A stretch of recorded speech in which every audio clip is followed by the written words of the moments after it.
മാതാവിനും തിരുക്കുമാരനും കോടാനുകോടി നന്ദി. കൃപാസനത്തിനും ഇവിടുത്തെ സ്റ്റാഫിനും അച്ഛനും നന്ദി. എൻ്റെ പേര് കൃഷ്ണമ്മ. ഞാൻ മാരാരിക്കുളത്തിൽ നിന്ന് വരുന്നു. ഇപ്പോൾ അവിടെ നിന്ന് മാറിയിട്ടുണ്ട്. അതിൻ്റെ കാര്യം ഞാൻ പറയാം. ഞാൻ 10/10/2022 ഞാനിവിടെ ഉടമ്പടി എടുത്തത്. അതിനുശേഷം ഇപ്പോൾ ഞാൻ ഈ രണ്ടാമത്തെ ഉടമ്പടിയാണ് എൻ്റേത്. എൻ്റെ മക്കൾക്ക് മകൾ IAS കോച്ചിങ് 2 വർഷം ചെയ്തുകൊണ്ടിരിക്കുമായിരുന്നു. ആ സമയത്ത് മരുമകന് റെസ്റ്റോറൻറ്റ് നടത്തണമെന്നും പറഞ്ഞൊരാഗ്രഹം വന്ന് അങ്ങനെ അവർ റെസ്റ്റോറൻറ്റിലേക്ക് തിരിഞ്ഞപ്പം അവൻ്റെ 2-3 കൂട്ടുകാരും ഉണ്ട്, എഡ്യൂക്കേറ്റഡ് ആയിട്ടുള്ള മക്കൾ. അവർക്കെല്ലാവർക്കും കൂടെ റെസ്റ്റോറൻറ്റ് നടത്തണമെന്നും പറഞ്ഞ ആഗ്രഹവുമായിട്ട് വന്ന് മകളുടെ വിദ്യാഭ്യാസം മാറ്റി വെച്ചിട്ട് അവരുടെ കൂടെ ബിസിനസ്സിനിറങ്ങി.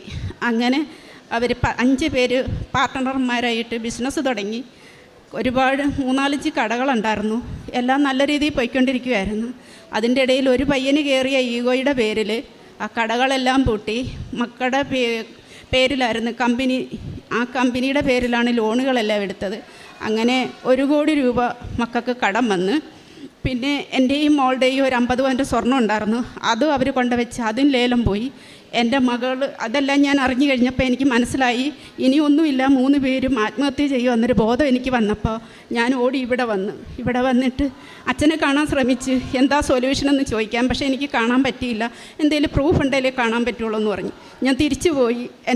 അപ്പോൾ കുറേ ദിവസം കഴിഞ്ഞപ്പോൾ ആ സമയത്ത് തന്നെ അവരൊരു കട തുടങ്ങാൻ നേരത്ത് എന്നോട് പറഞ്ഞു, അമ്മ ആധാരം വീട്ടിൽ വെറുതെ ഇരിക്കുമല്ലേ, അതൊന്ന് തരുവാണ്, ഒരാൾക്കും കൂടെ കട ഓപ്പൺ ചെയ്യാൻ പറ്റും എന്ന് പറഞ്ഞ്. ഞങ്ങൾ 20 ലക്ഷം രൂപയ്ക്ക് പണയം വെക്കുന്നെന്നും പറഞ്ഞുകൊണ്ട് അവരതുകൊണ്ട് പണയം വെച്ച് ബിസിനസ് പിന്നീട് ഇങ്ങനെ എല്ലാം ഡൗണായി വന്നു കഴിഞ്ഞപ്പോഴത്തേക്ക് അവർക്ക് ലോൺ അടയ്ക്കാൻ പറ്റാതെ വന്ന് പിന്നെ അതിൽ ലേലം ജപ്തിയാകുമെന്ന് എനിക്ക് മനസ്സിലായായിരുന്നു.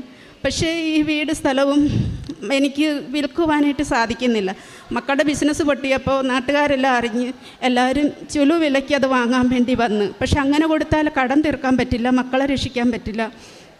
ഞാനിവിടെ വന്ന് മാതാവിനോടും തിരുക്കുമാരനോടും പറഞ്ഞു, ജോസപ്പച്ചനോടും പറയണം എൻ്റെ മക്കളുടെ ആയുസ് എനിക്ക് തിരിച്ചു തരണം, ബാക്കിയെല്ലാം പൊക്കോട്ടേന്ന്. ഞാൻ തിരിച്ച് വീട്ടിൽ ചെല്ലുമ്പോൾ എൻ്റെ മകൾ വിഷം കഴിച്ചിരുന്നു. വിഷം കഴിച്ച് ഹോസ്പിറ്റലിൽ കൊണ്ടുപോയി. കുറേ ദിവസം കഴിഞ്ഞപ്പോൾ ഡോക്ടർ ഡിസ്ചാർജ് ചെയ്ത് വീട്ടിൽ കൊണ്ടുവന്ന് കഴിഞ്ഞപ്പോഴത്തേക്ക് വായും വയറും എല്ലാം പൊള്ളി, വെള്ളം പോലും ഇറക്കാൻ മേലാതെ ഒരു റൂമിനകത്ത് എന്നെ കാണാൻ ഒരിക്കലും അനുവദിക്കരുതെന്ന് പറഞ്ഞു. കാരണം അവൾ തകർന്നു പോകുമെന്ന് പറഞ്ഞു. അങ്ങനെ 8 ദിവസം എൻ്റെ മകളുടെ സ്വരം പോലും കേൾക്കാൻ പറ്റാതെ കാണാൻ പറ്റാതെ ഒരു വീട്ടിൽ കഴിഞ്ഞ് തലതല്ലി കരയുന്ന പോലെയായിരുന്നു ഞാൻ. എന്നിട്ട് മാതാവിൻ്റെ അരികെ ജപമാല എടുത്ത് ചൊല്ലി. ഞാൻ മാതാവിനോട് പറഞ്ഞ് 53 മണി ജപം ഞാൻ ചൊല്ലും. അതൊക്കെ മുമ്പ് എനിക്കൊന്നും വേണ്ട, എൻ്റെ മോടെ സ്വരം കേട്ടാൽ മാത്രം മതിയെന്ന് പറഞ്ഞ്. അങ്ങനെ ഞാൻ 52ാമത്തെ മണി ജപം ചൊല്ലുമ്പോഴത്തേക്ക് അകത്തു നിന്നൊരു വിളി വന്നു, മമ്മീ. ഞാൻ പറഞ്ഞു, എന്നാ മോനേന്ന് ചോദിച്ച്. അപ്പം പറഞ്ഞ്, മമ്മി എനിക്ക് കാപ്പി തരാമോ എന്ന് ചോദിച്ചു. അപ്പം ഞാൻ പറഞ്ഞു, ഒരു നന്മ നിറഞ്ഞും കൂടി ചൊല്ലാനുണ്ട്, അമ്മ ജപമാല ചൊല്ലുക, വന്ന് ചായ ഇട്ട് തരാമെന്ന് പറഞ്ഞു. അങ്ങനെ കാപ്പിയിട്ട് മോക്കം കൊണ്ട് കൊടുത്തു. 2 പേരും കെട്ടിപ്പിടിച്ച് കുറേ നേരം കരഞ്ഞു. ഞാൻ പറഞ്ഞു, സാരമില്ല, സമ്പത്തല്ലേ പോയത്, അത് പൊയ്ക്കോട്ടെ. 3 പേരും അവിവേകം ചെയ്യാതിരിക്കുവാണെങ്കിൽ അമ്മയുടെ വീട് സ്ഥലവും വിറ്റ് കടം തീർക്കാമെന്ന് പറഞ്ഞു. അങ്ങനെ ഞാൻ വീടും സ്ഥലം വിൽക്കാനായിട്ട് ശ്രമിച്ചിട്ടും നടക്കുന്നില്ല. ബ്രോക്കർമാരും വരും, ആൾക്കാർ അവർക്ക് വെറുതെ ഇത് കിട്ടാൻ വേണ്ടിയിട്ട് അവരും പറഞ്ഞയക്കുന്നു. എല്ലാം കൊണ്ടും വല്ലാത്ത അവസ്ഥ. പക്ഷേ ഇവിടെ ഞാൻ മാതാവിനോട് പറഞ്ഞായിരുന്നു ആദ്യമേ, മാതാവേ എൻ്റെ ഈ വീട് സ്ഥലവും എൻ്റെ അവസാനം വരെ എനിക്ക് വീണമെന്ന് ഞാൻ അന്ന് പറഞ്ഞത്. അപ്പോൾ അതുകൊണ്ട് എനിക്കറിയാം മാതാവ് ഇത് വിൽക്കാൻ സമ്മതിക്കത്തില്ലെന്നും എനിക്കറിയായിരുന്നു. അപ്പോഴത്തേക്ക് ജോസപ്പച്ചൻ്റെ അരികെ വന്ന് പറഞ്ഞ്, മാതാവും തിരുക്കുമാരനും അച്ഛൻ്റെ അനുവാദം ഉണ്ടെങ്കിൽ എനിക്കത് വിൽക്കാൻ പറ്റുള്ളൂ എന്ന് എനിക്ക് മനസ്സിലായി. ഞാനങ്ങനെ അപ്പോൾ ഇവിടുത്തെ ഒരു സാറ് പറഞ്ഞ് ഫോട്ടോസ്റ്റാറ്റ് കോപ്പി ആയാലും അച്ഛൻ്റെ കൈ കൊണ്ട് കൊടുത്താൽ മതി എന്ന് പറഞ്ഞ് ഞാനങ്ങനെ ഓടിപ്പോയി ഫോട്ടോസ്റ്റാറ്റ് കോപ്പി എടുത്തുകൊണ്ട് വന്ന് അച്ഛൻ്റെ കൈ കൊടുത്ത് അച്ഛൻ അത് വെച്ച് പ്രാർത്ഥിച്ച് അച്ഛൻ പറഞ്ഞ പോലെയൊക്കെ ഞാൻ ചെയ്ത് വീട്ടിൽ ചെന്ന് ഒരു വെള്ളിയാഴ്ചയാണ് അച്ഛൻ എനിക്ക് പ്രാർത്ഥിച്ചതെല്ലാം തരുന്നത്. പിറ്റേ വെള്ളിയാഴ്ച ഒരുത്തർ വീട്ടിൽ വന്ന്. ഒരുപാട് പേര് വരുന്നുണ്ട്, അവർ വീട് കാണുന്നുണ്ട്, ഇഷ്ടപ്പെടുന്നുണ്ട്, പക്ഷെ വില ചേരുന്നില്ല. അങ്ങനെ വന്നു കഴിഞ്ഞപ്പോഴത്തേക്ക് ഒരു ദിവസം ഒരു 5-ാം തീയതി ഒരുത്തർ കയറി വന്നിട്ട് അവർ പറഞ്ഞ്, ഞങ്ങൾ പോയിട്ട് ഞങ്ങൾക്കൊരു വാസ്തു ആൾ വരും, അയാൾക്ക് ഇഷ്ടപ്പെട്ടാൽ മാത്രമേ വീട് കച്ചവടമാക്കാൻ പറ്റുള്ളൂ എന്ന് പറഞ്ഞു. അപ്പം ഞാൻ മാതാവിനോടും തിരുക്കുമാരനോടും പറഞ്ഞു, അവിടെ ഫോട്ടോ ഉണ്ട്. ഞാൻ നോക്കിയിട്ട് പറഞ്ഞു, എനിക്ക് വാസ്തുവിലല്ല വിശ്വാസം, എനിക്ക് നിങ്ങളെ രണ്ടുപേരെയാണ് വിശ്വാസം, മാതാവും തിരുക്കുമാരനും തീരുമാനിച്ചോ എന്ന് പറഞ്ഞു. അങ്ങനെ അവർ വന്ന് പിറ്റേ ദിവസം ഞാൻ മാതാവിനോട്, മാതാവെ 15-ാം തീയതിക്ക് ഉള്ളിൽ അല്ലെ 15-ാം തീയതി എനിക്കൊരു അടയാളം കാണിച്ചു തരണം, നമ്മുടെ വീടെടുക്കുന്ന ആളെ എന്ന് പറഞ്ഞു. അങ്ങനെ 15-ാം തീയതി ആയപ്പോഴത്തേക്ക് പിന്നെ ഈ വന്നവർ തന്നെ വീണ്ടും വന്നൊരു 2 മണി ആകാറായപ്പോഴാണ് ഇവർ കയറി വന്നു കഴിഞ്ഞ് അപ്പം തന്നെ ഇവരെനിക്ക് ടോക്കൺ തന്നു. ഫെബ്രുവരി 21-ാം തീയതി അവർ എഗ്രിമെൻറ്റ് ചെയ്ത് ഫെബ്രുവരി 27-ാം തീയതി അതിൻ്റെ ആധാരം നടന്ന് ഞാൻ എന്ത് വില മാതാവിനോട് ചോദിച്ചോ ആ വിലയ്ക്ക് തന്നെ എനിക്ക് വീട് സ്ഥലവും കച്ചവടമാക്കി കിട്ടി. മക്കളുടെ 50 ലക്ഷം രൂപ അവരുടെ കടം എനിക്ക് വീട്ടാൻ സാധിച്ചു. അവൻ്റെ വീട്ടിൽ നിന്നും 50 ലക്ഷം രൂപ കൊടുത്ത് അങ്ങനെ 1 കോടി രൂപ കൊടുത്ത് മക്കളെ അവിടെ നിന്നും പിന്തിരിപ്പിച്ചു. അപ്പോൾ ഇതിൻ്റെ ഇടയ്ക്ക് എൻ്റെ മകളെ അവൾ പഠിപ്പിച്ച ഒരു സ്റ്റുഡൻറ്റ് തന്നെ ചാത്തൻ സേവയ്ക്ക് കൊണ്ടുപോയി. അവിടെ പോയി അപ്പോഴത്തേക്ക് പറഞ്ഞു ഈ വീട് സ്ഥലം വിൽക്കണമെങ്കിൽ 2 ലക്ഷം രൂപ കൊടുക്കണമെന്ന് പറഞ്ഞപ്പോൾ ഞാൻ പറഞ്ഞു അത് വേണ്ട, അത് ഞാൻ മാതാവിൻ്റെ കയ്യിൽ കൊടുത്തിരിക്കുന്ന കാര്യം, അതിനകത്ത് നിങ്ങൾ ഇടപെടണ്ടെന്ന്.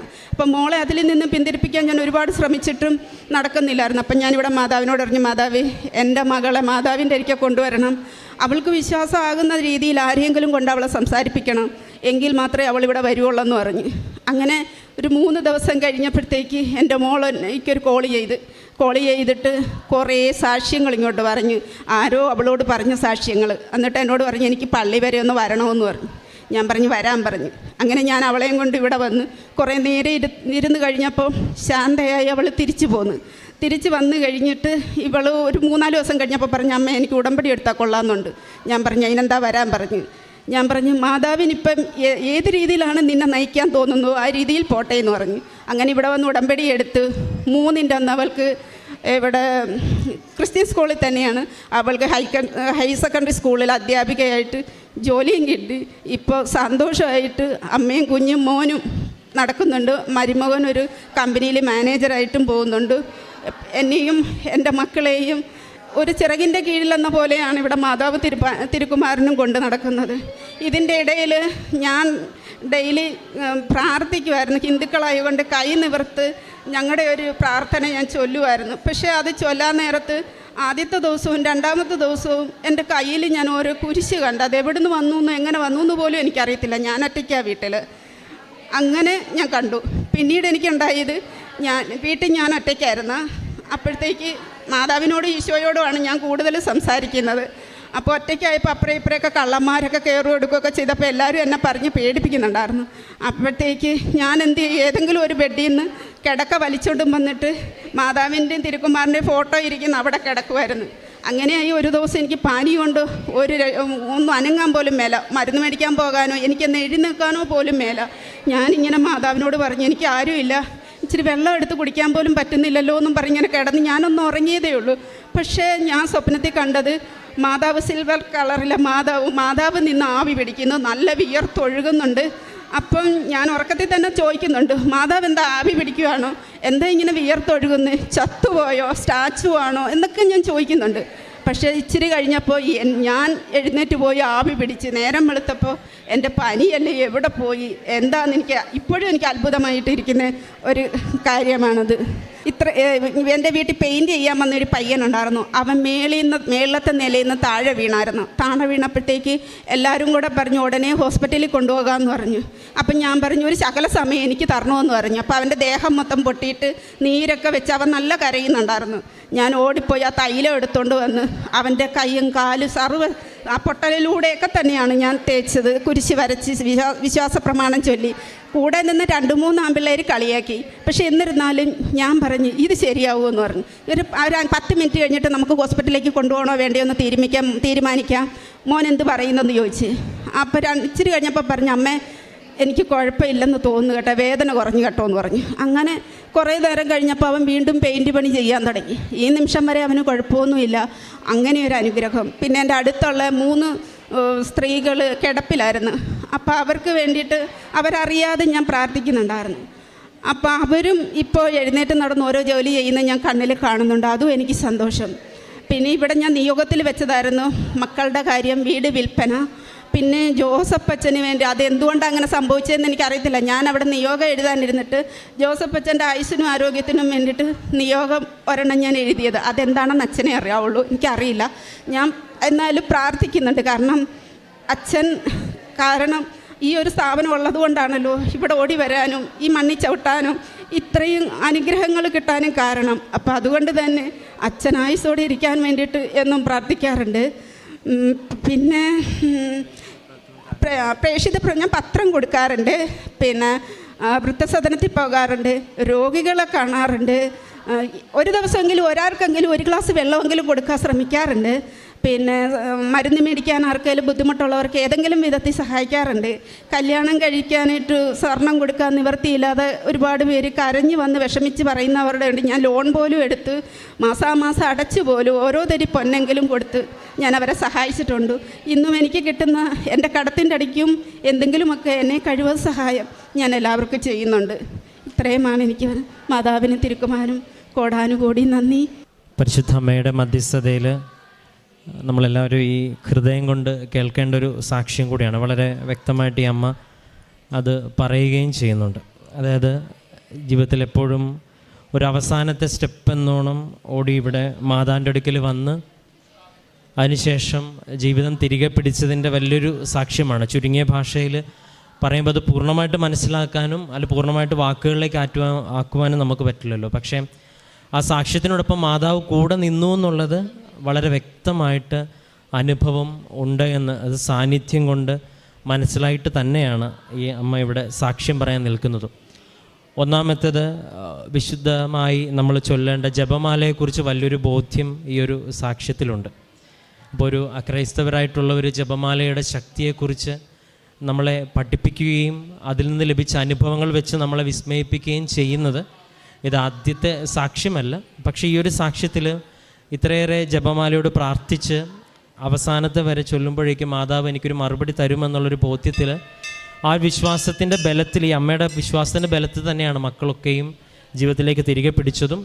ഒരുപക്ഷെ വിശ്വാസത്തിൽ നിന്ന് വ്യതിചലിക്കാനുള്ള സാഹചര്യങ്ങൾ അനവധിയായിട്ട് മുൻപിൽ നിൽക്കുമ്പോഴും എന്തും ഈശോയോടും മാതാവിനോടും ചോദിച്ചിട്ട് മാത്രമേ ഞാൻ ചെയ്യത്തുള്ളൂ എന്നുള്ളൊരു തീരുമാനവും ഈ കാര്യത്തിൽ മാതാവിലുള്ളൊരു പ്രത്യാശയുണ്ട്. അതായത് ഇത് ചൊല്ലിത്തീരുമ്പോൾ അല്ലെങ്കിൽ ഈ ഞാൻ മാതാവിനെ ഏൽപ്പിച്ച ഈ വസ്തുവിൻ്റെ ഈ കാര്യം മാതാവ് എനിക്ക് നടത്തി തരും എന്നുള്ളൊരു വല്ലാത്തൊരു ആത്മവിശ്വാസവും അല്ലെങ്കിൽ ദൈവവിശ്വാസത്തിലൂന്നിയ ഈ ഒരു മാതാവിലുള്ള പൂർണ്ണമായിട്ട് ഉള്ള ഒരു വിശ്വാസമുണ്ട്, അല്ലെങ്കിൽ ഉടമ്പടിയിലുള്ളൊരു വിശ്വാസമുണ്ട്.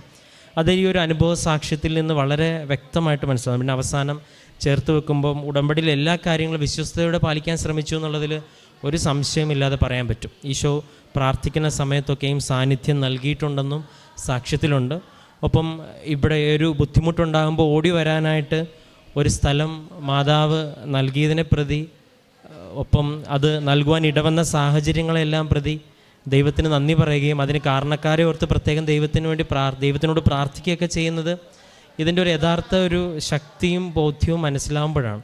ഏറെ പ്രത്യേകിച്ച് പരിശുദ്ധ അമ്മ ഈ അമ്മയ്ക്ക് നൽകിയ വിശ്വാസത്തിൻ്റെ ആഴത്തിനും ലഭിച്ച സൗഖ്യത്തിനും ഒപ്പം ഇടപെട്ട എല്ലാ മേഖലയിലും ഏറെ പ്രത്യേകിച്ച് ദൈവം നൽകി ഇത്രയും പരിശുദ്ധ അമ്മ വഴി നൽകി ഇത്രയും ഒരു വിശ്വാസത്തിൻ്റെ ആഴത്തെ ഓർത്ത് അത് നമുക്ക് നൽകുന്ന പ്രചോദനത്തെ ഓർത്ത് ഏറെ പ്രത്യേകിച്ച് നമ്മളുടെ എല്ലാ